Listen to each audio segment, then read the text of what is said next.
Здраво, деца! Слушнете го денешниот возбудлив расказ.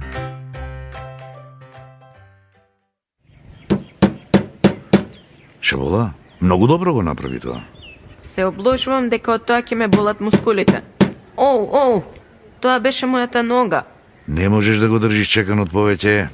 Одмори се па ќе продолжиш да удираш врз земјата за да ја набиеш. Шабола седна под сенката. Во далечината слушна крик на мајмун. Татко му продолжи да ги гради колибите во џунглата во Јужна Африка.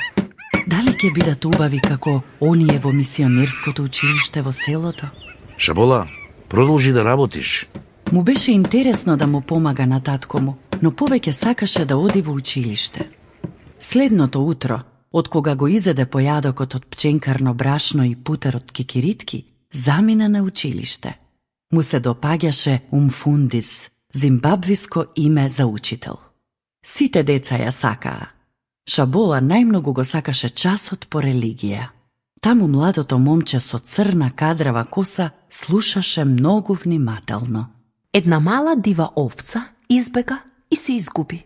Овчарот го остави стадото само и тргна да ја бара изгубената овца, додека не ја најде. Ја извади од трњето и на раце ја однесе дома. Господ Исус е добриот пастир. Дојде од небото на земјата со цел да ги бара оние кои се изгубени. Умфундис, и јас сум изгубена овца. Дали Исус и мене ме бара? Да, те бара и тебе затоа што те сака. Можеш да му кажеш кога ќе сакаш да му припаѓаш. Еден ден Шабола недостасуваше во класот.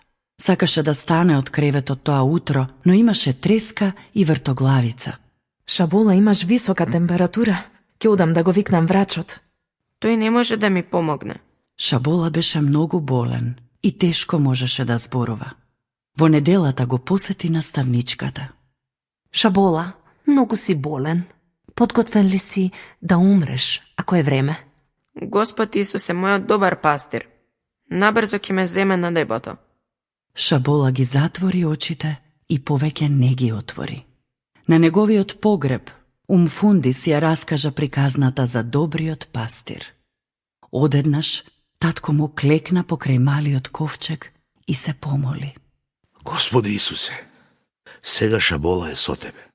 Таму му е прекрасно. И јас сакам да ти припаѓам. Прости ми ги гревовите и биди мој добар пастир. Амин. Умфундис, веќе не сум толку тажен затоа што знам дека еден ден на небото повторно ќе го видам Шабола. До следното слушање. Ако сакаш да не контактираш или ако имаш прашање, пиши ни на radio7kids@gmail.com. Чао!